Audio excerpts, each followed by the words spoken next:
Hello, today we're going to be talking about polynomials. The video, this one's called Polynomials Part 1. We're going to be talking about naming polynomials, which you've already learned a little bit about. We're going to talk about multiplying and dividing polynomials. We're going to talk about taking a polynomial or a monomial to a different power, and then just kind of combine it all together, and talk about how we can use it later on. Let's start with reviewing real quick how to name a polynomial. If we have something like x squared, that would be a second degree polynomial because it's the exponent's a 2. Or y to the third power would be a third degree polynomial. If we had something combined like this, that would be a fifth degree polynomial because you would combine this. Now we also have, well, those are all monomials. If we had like x squared plus y, that would be a binomial because there's two terms. If we had x squared plus y cubed minus 7, that would be a trinomial. There's three separate terms there. If we had an x squared plus 3x y to the fourth minus 8, that would be a trinomial. Now in these bottom three, we can also give the entire polynomial degree. This one is a second degree polynomial because the 2 is the biggest exponent. This would be a third degree polynomial because of the 3 here. And this one would be actually be a fifth degree polynomial because we have 1 here and 4 there to be 5, and that is the largest grouping of exponents we have. So this is a fifth degree polynomial. We're going to start talking about multiplying monomials.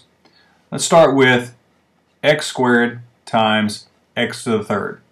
Now on paper that looks like just you're combining things, but let's expand it a little bit. X squared really means x times x. And x cubed means x, x, x. So it's real obvious to see when you expand it like this, it's obvious to see you have 5 x's. So combined, this would be x to the fifth.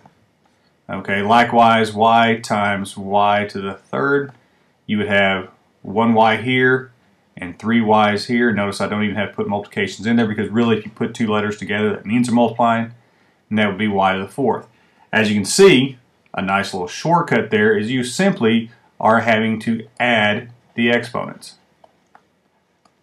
So anytime you're multiplying monomials, if you're looking at the same variables, you're going to add the exponents. That's your little shortcut.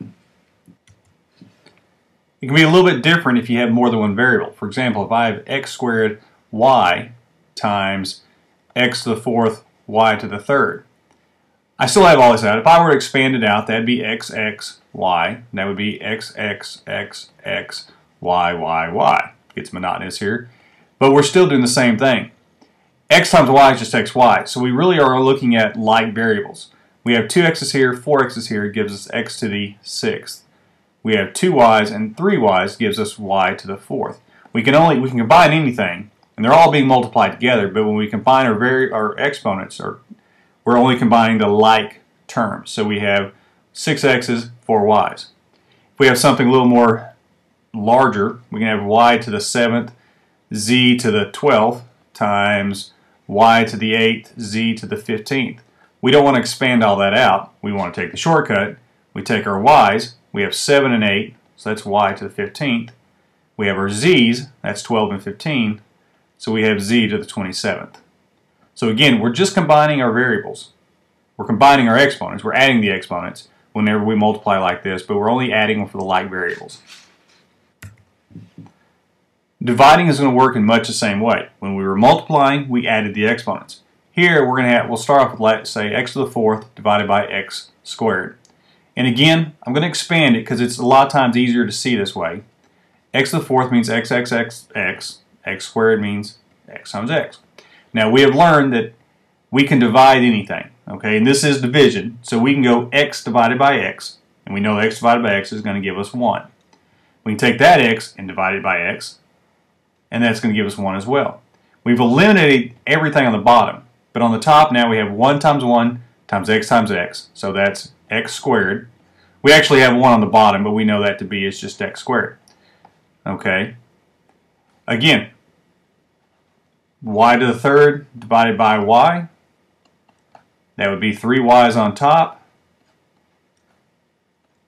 We'd cancel, giving us y squared. Now hopefully you've recognized that what I'm actually doing when I cross out our little shortcut here, just like with the multiplication, instead of adding the exponents, we're simply going to subtract the exponents.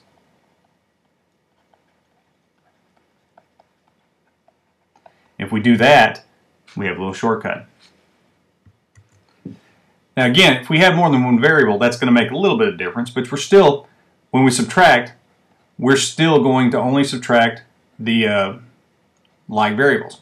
Okay, so we have x to the third, y to the fourth, divided by x squared, y. I'm going to expand this one out. I don't expect you to keep expanding these out forever, but it's, again, easier to see. Whoops, there we go. As I do that, we can just cross out.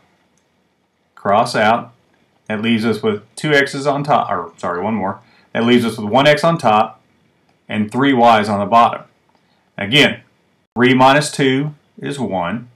4 minus 1 is 3. So our shortcut stays. We're just going to be subtracting the exponents, but again, as it shows, we're subtracting the exponents of the like variables. Now I want to go back here to dividing and show you something a little bit special. In this case, let's go x to the third divided by x to the fifth. When this happens, notice as I expand it, we're going to actually have more x's on the bottom. So when I start crossing out, all these equal 1, but there's no variables on top. So what I end up with is 1 times 1 times 1, which is 1, over x squared. Okay? Now that still goes with our pattern here. 3 minus 5 would give us negative 2. That gives us x to the negative second, but we don't like negative exponents. So anytime you get a negative exponent, if you don't expand it, that's the only way you're going to get it. But if you expand it, you won't get the negative. But if you don't expand it, when you get a negative exponent, what you have to do is flip it, basically. If x is on top, and this is x over 1, then what you have to do is do the reciprocal, so it becomes 1 over x. And when that happens, when the x to the negative second goes to the bottom, it now becomes positive. So a lot of times the easier way to think of that is to, even if you don't expand it, to think about it. Think about it as though it were being expanded, and look for where is everything left over. If I have y to the 7th over y to the 15th, if I were to expand it out, and I don't want to expand that out, but if I were to expand that out and started crossing everything out, where would my leftovers be? Well, obviously, if I have 7 on top and 15 on bottom, I'm going to have 8 leftovers on the bottom. Okay, so I'm just going to go straight there. Everything on the top is going to be canceled, leaving me with 1. Now again, using that same idea with more than one variable. Let's say I have x to the 4th, y to the 5th, over x to the 7th, y to the 2nd. Now again, I don't want to write, that's 9, that's 18 letters I'd have to write. I don't want to do that. So I'm going to look at just my x's. Here I have 4 on top, 7 on bottom. If I were to subtract those, I get negative 3. If I were to cross those out though, I would have 3 left over, but they would be on the bottom. For the y's, I'd have 5 on the top, 2 on the bottom. If I were to start crossing those out, that would leave me with 3 y's on the top. I can leave my monomial like this. I'm in good shape. Y to the third over x to the third. That is good. Everything's positive. Everybody's happy.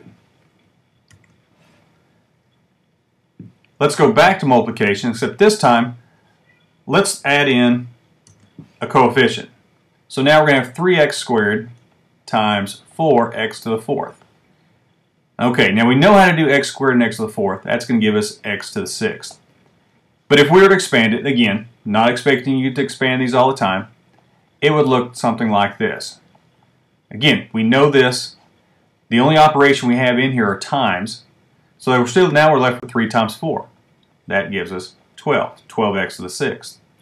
Okay, that works with negative, positive. So let's go with negative 15 x to the 4th, y to the 8th, times 3 x to the 5th, y to the 7th. Again, x's are going to give me x to the 9th. Y's are going to give me y to the 15th. But then I have negative 15 times 3. That gives me negative 45 x to the 9th, y to the 15th. Again, the exponents, the variables, are going to work exactly the same way. Coefficients get multiplied by themselves, like this. And then when you expand it, it's very obvious to see. Dividing is going to work the same way. Let's go with 8x to the 5th over 4x to the third. Again, we expand the x's, we get x squared on top. 8 divided by 4 is 2. Now, division can be a little tricky. Let's go with 2x to the fourth over 8x to the second. When we start looking at our x's, we get x squared on top, but now we have 2 divided by 8. Well, 2 divided by 8 doesn't give us, if we were to cross out, it gives us 1 over 4. So we're going to leave this x squared over 4. Or we put 1x squared, but we just leave it x squared over 4. We could also, let's put a lot of variables in here. Let's go with 3x to the third y to the fourth over 12 x to the fifth y. As we start simplifying this, we have 3 x's on top, 5 on the bottom. That leaves us x squared on the bottom. We have 4 y's over 1 y. That leaves us y to the third on the top. And now we have 3 divided by 12. Again, that's going to be 1/4. So the 4 goes on the bottom. Next, let's talk about these monomials, but take them to a power. For example,